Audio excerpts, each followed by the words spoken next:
na wala po siyang masyadong sponsor mga kalingap dito po sa babahay kay Dara, na dapat po sana ay kay Erica, i-divert na po natin dito. Mas iniisip ko po, siyempre po, pagpabahay po, siyempre po. Iniisip ko po, parang wala na po.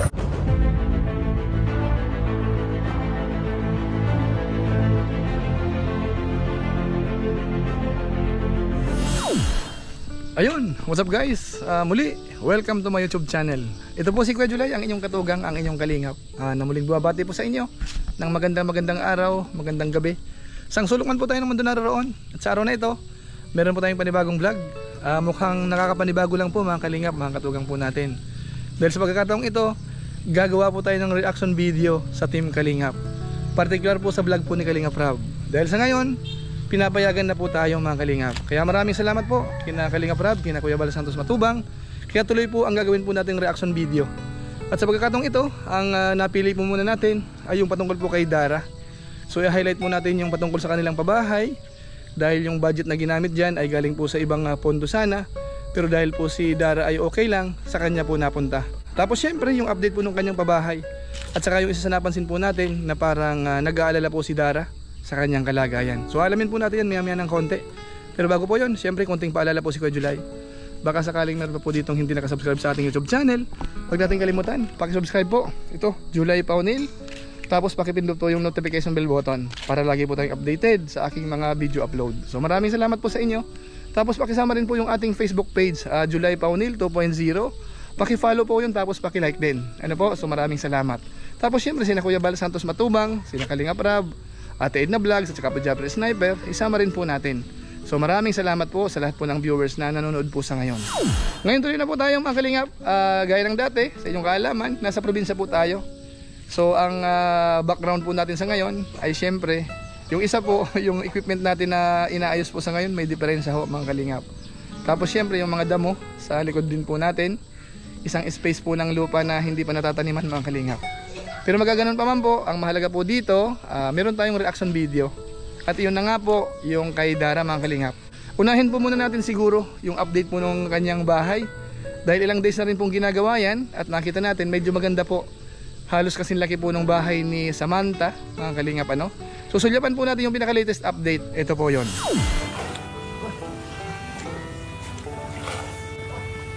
Ito po ang update.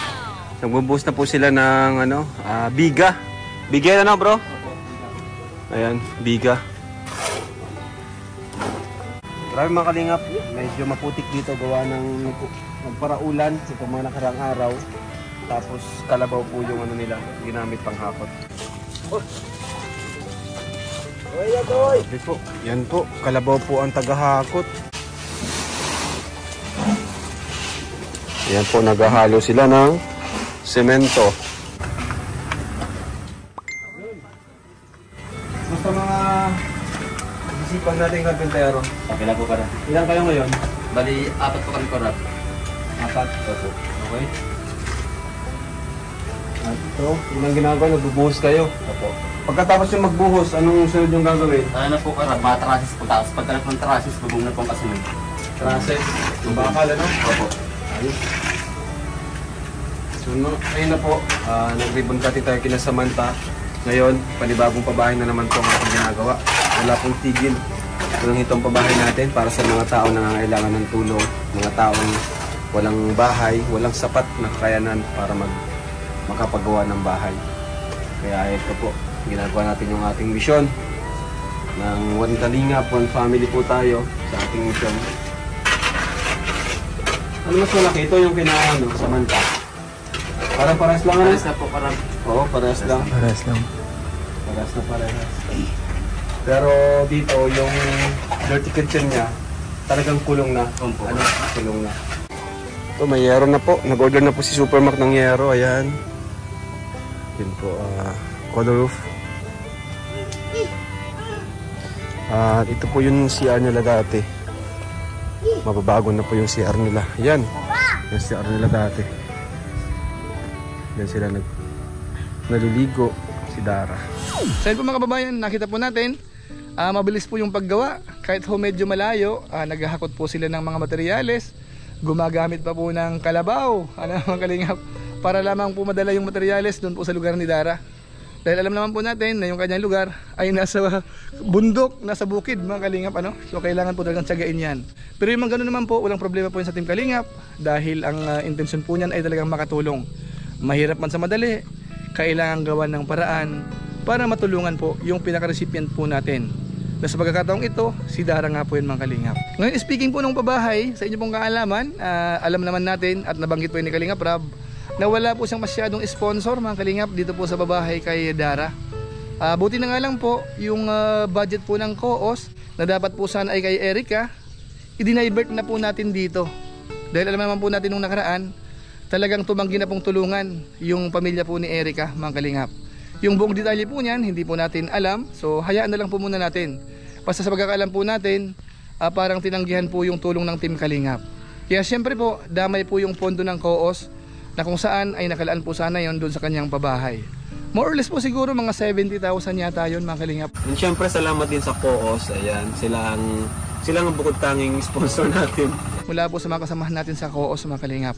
Dahil si Dara naman ho, karapat dapat din pong tulungan. Kung ating napapanood po siya, talagang mabait na bata rin po ito mga kalingap. So marapat lamang po na tulungan talaga ng Team Kalingap. Ano po?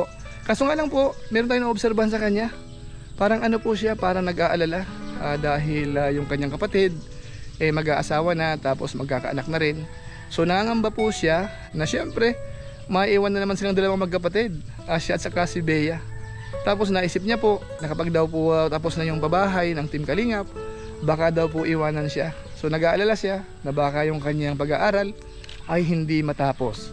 Pero wag po tayong mag-alala dahil siya po ay binigyan ng assurance ni Kalingap Rab na talaga ang Team Kalingap talagang nakasuporta po sa kanya. Ito po, panoorin po natin. Minsan ba nangangamba ka na baka after na nung pabahay di ka na namin puntahan? Inisip ko na po. Iniisip mo rin na baka... Sa ating umaga nag-asawa na. Oo. Grabe, nakakatouch naman po si Dara. Kasi inisip ko ano, siyempre po. Pagpabahay po, siyempre po. Inisip ko po, parang wala na po. Tapos na? Hindi. Tapos sa ating po, siyempre po, kung nag-asawa na. May asawa na, hindi. Kayo na naman ulit, no? Kaya kung may hirapan na kami sa gagaan. Hindi yung mangyayari. Nandito lang ang K-Boys hanggang sa pag-graduate mo. Hanggang sa ikasal ka. Kaya ito ba kakasal kay Lolo? Eh, joke lang. Biro lang. Pero huwag mong isipin na after ng pabahay, iwan ka na namin. Kasi kayo ng dalawa ni Bea di ba? So, huwag mong isipin yun na, pero si Joy, di ba? Hanggang ngayon, kasama pa rin namin. Kaya kami ay mga kuya mo na kami, habang buhay na yan. Ano? Kapit. Andito naman si Kuya Robin. Ikaw, Kuya Robin, ano ma-advise mo sa kanya? Andito ako. Siyempre dito naman natin lagi nandaan eh. Yung alala ko nasa inyo sa safety niyo. Yun ako salamat kay Kuya Rab na ay natupad na.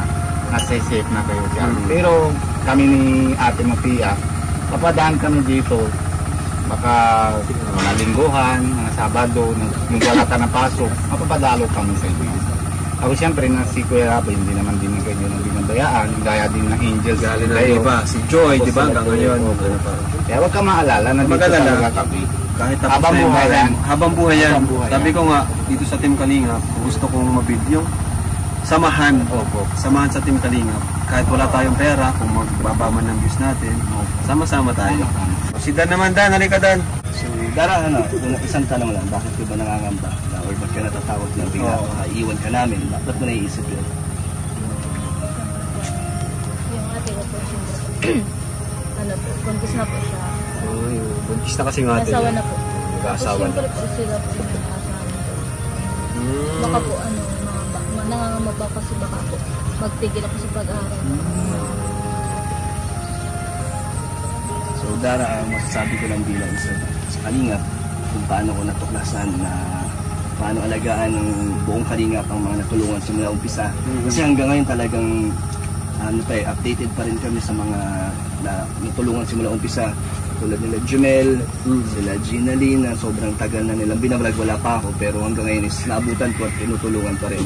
Kaya ngayon Dara, alam ko 100% sure na hanggat ikaw mismo ay hindi umaayaw, nandito kami na hindi ka bibitawan. Hanggat kailangan mo ng suporta ni Kalingap Rab or ng buong Kalingap ay hindi maaasahan mo kami. So So hindi lang naman suporta pang financial, pero suporta rin bilang isang katulad ng mga pagiging kuya mo. Yun. Like David, mga bandings nyo. So yun, 100% sure yan, makakaasa ka. Yun. So, huwag ka na magamba Dara, ano? Kasi nangangamba siya kasi yun nga. Siyempre pag may anak na si ate mo, siyempre doon na yung gastos, di ba? Baka di ka na rin mapadala ng pera.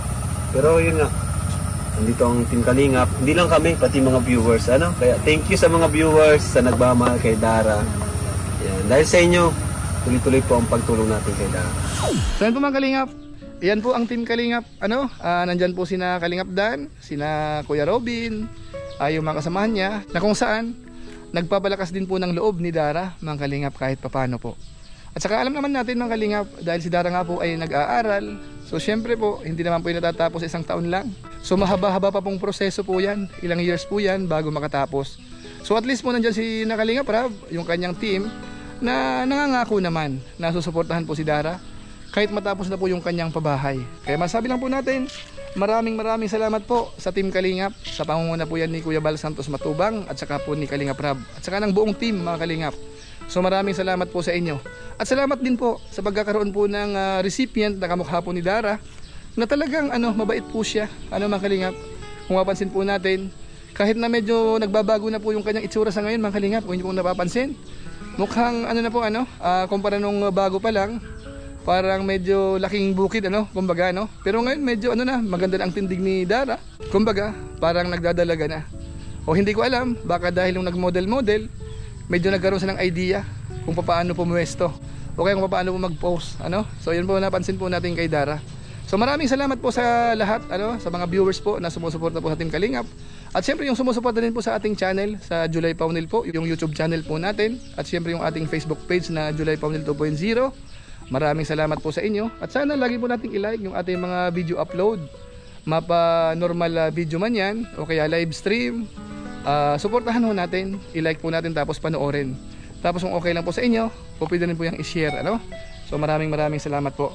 At siyempre hindi natin nakakalimutan po yung mga kasama natin sa COOS na lagi po nakasuporta po sa programa ng Team Kalingap. Maraming salamat po sa inyo. Sana wag kayong magsasawang tumulong sa mga programa po ng Team Kalingap, particular po sa pabahay. Mga Kalingap? So siguro hanggang dito lang po muna dahil magpapawisan po tayo. Kahit po medyo papadilim na, so medyo mainit po dito sa labas. Mga Kalingap? So maraming salamat po sa mga sumusuporta po sa ating YouTube channel. Pagpalain naman kayo ng Diyos, mabuhay tayong lahat. God bless po. Bye-bye po muna. Bye-bye.